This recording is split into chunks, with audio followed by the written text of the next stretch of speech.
WJBF 6 Plus. The CFRA's trusted news source, now on demand. WJBF 6 Plus is ready when you are. Download it free today on your favorite streaming device.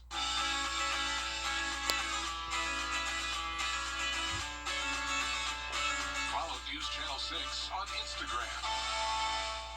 Time and temperature brought to you by Planet Fitness. Weather headlines on News Channel 6 brought to you by Southpaw Roofing. Right now on News Channel 6 at 4, some good news for campers.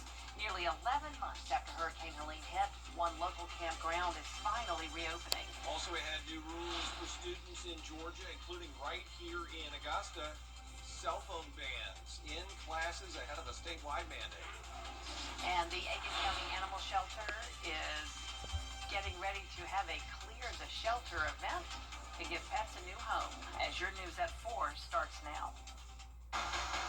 Live from Television Park, this is WJBF News Channel 6 at 4. Hello, everybody. I'm Brad Means. And I'm Jenny Montgomery. Thanks so much for joining us. Coverage you can count on begins in McCormick, South Carolina, where the Army Corps of Engineers is preparing to open Haw Creek Campground for the first time since Hurricane Helene. 4 weeks after securing nearly $31.5 million to clean up storm debris, the contractors and the Corps were able to clean up the campground in time to open it for the last weeks of the camping season. It's the first of 7 campgrounds run by the Corps to open after Helene, and folks are excited about that, even if it's only for a couple of weeks. What went into that decision ultimately is that we just want to get back to the public. We've been working really hard. The public has shown a great deal of patience with us as we've gone through this entire process. So it was just our way of giving back. Haw Creek will open on August 22nd and close again for the season after Labor Day weekend. It is time now for our first check of the Augusta mother facing charges in the death of her infant son. Genesis Lowry was arrested Saturday and charged with second-degree child cruelty. Back in June, investigators got a call to a home on Ward Avenue for an unresponsive child. 16-month-old Trayson Dunn was pronounced dead at the scene. An autopsy confirmed it was caused by an overdose of methadone. According to warrants, Lowry left the methadone unattended, it spilled, and the child ingested it. Changes have been made to the rental assistance application process in Augusta. Those applications will only be accepted at intake sessions rather than online due to the high level of demand. The city needs time to process those applications that have already been received. The next intake session is tomorrow at the Robert Howard Community Center from 10 a.m. until 2 p.m. We have a full list of intake sessions on our website, WJBF.com. An officer with the Midville Police Department facing charges today. The Burke County Sheriff's Office arrested Ahmed Ismail Thursday after what they're calling domestic incident. Investigators say there was some sort of altercation when Ismail's wife asked for a divorce. He allegedly threatened her life in the presence of a child. An audio recording reportedly captured that incident. A local animal shelter needs your help to find pets a new home. Graham Lee has more. Every year, the Aiken County Animal Shelter hosts its annual Clear the Shelter event, but they need your help because now there's more animals than places for them to stay.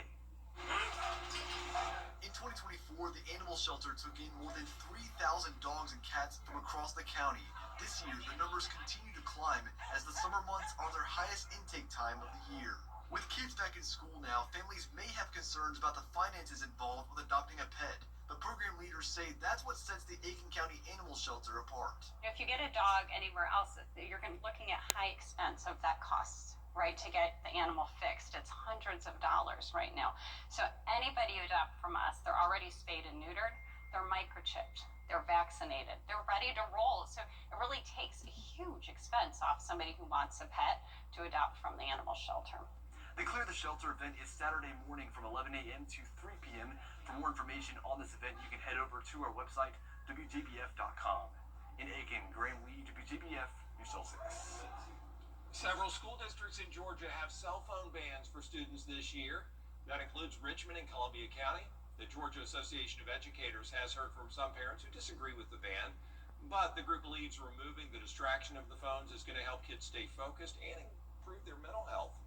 We look at the mental health and the impact of those cell phones being available during the day has not only on the academic environment, but also how student behavior has developed from that. We know, I've heard from a lot of high school teachers who say that they are seeing increases in student behavior issues. This year, Governor Brian Kemp signed a bill into law that mandates all public schools ban cell phones from K through 8th grade starting next year. Students are now heading back to school in South Carolina, and the state's attorney general is urging parents to have conversations with their kids about online safety and the dangers of fentanyl. Here's Caroline Yaffa. This for the Means Report, Monday afternoon at 12:30 right here on News Channel 6. Drivers, start your engines. A live look now at the Watkins Glen International ahead of this weekend's NASCAR race. Coming up, Chris Fisher is looking to go back-to-back with another victory. And new this school year, all public and charter schools in South Carolina are required by law to educate school staff on the signs and symptoms of a seizure and basic response. We'll go over that next.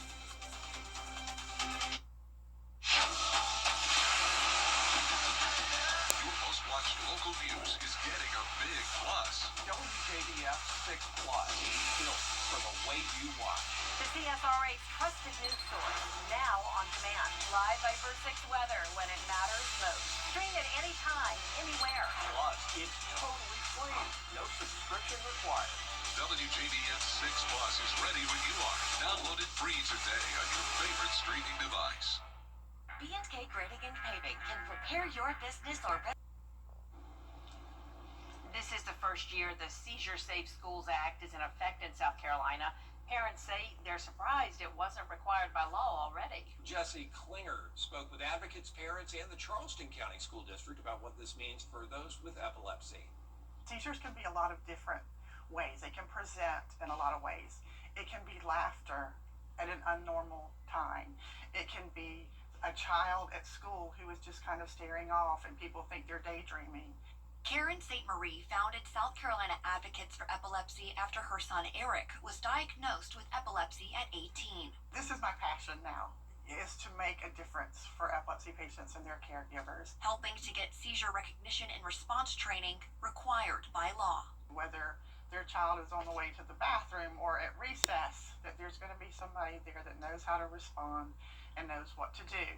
Charleston County School District says the new state requirements aren't new to the district. I'm really pleased to say that we already had all of those protocols in place. All of our staff members are required to do health emergency overview, and that does cover the seizure management as well. To me, the most meaningful part of this legislation is something that I actually wasn't aware wasn't already being implemented, which is the seizure action plan. The law also requires students with an epilepsy diagnosis to have an individualized seizure action plan with teachers and staff. There's not a one-size-fits-all treatment for a child having a seizure at school, so it's crucial that that plan be in place so that the school staff fully understands how to respond, not just physically to care for the child, but also to add additional medication to support that child. St. Marie hopes the new requirements will build awareness and reduce stigmas around seizures. We just want people to know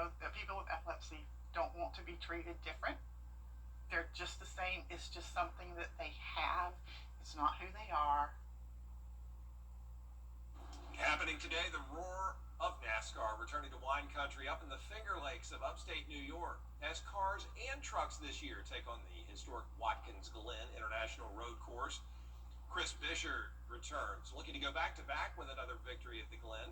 He's also following up with one of the best finishes back in 2024, holding off this year's road course leader Shane Van Gisbergen, who's won 3 straight on these tracks. It's completely different than anywhere else we go. It's so fast, right? When you talk about road courses, there's so much history in the area. The fan turnout is fantastic. It's such a fun racetrack. Every time we come up there, beautiful area as well. So excited to be heading that way for a host of reasons. And this year's Cup race will be even more rigorous for the drivers, with temps exceeding 90 on Sunday, shaping up to be an exciting weekend at the Glen. And the Xfinity Series continues this weekend up there as well. You can watch that race tomorrow, 2:30 in the afternoon on the CW6. In a few areas of dry soil south of I-20, but the good news is we've got some rain that could make a dent in that as we go forward into the month. I'll have details coming up. The Coffee Club on News Channel 6, sponsored by Honda Cars of Aiken. Weather headlines on News Channel 6, brought to you by Southpaw Roofing. If you're about to replace your roof, A lot more coverage you can count on at 4:30, including an historic peace deal at the White House. Plus a possible new U.S. backed trade route and questions about President Trump's next move in the war in Ukraine. Dee joins us right here after the break.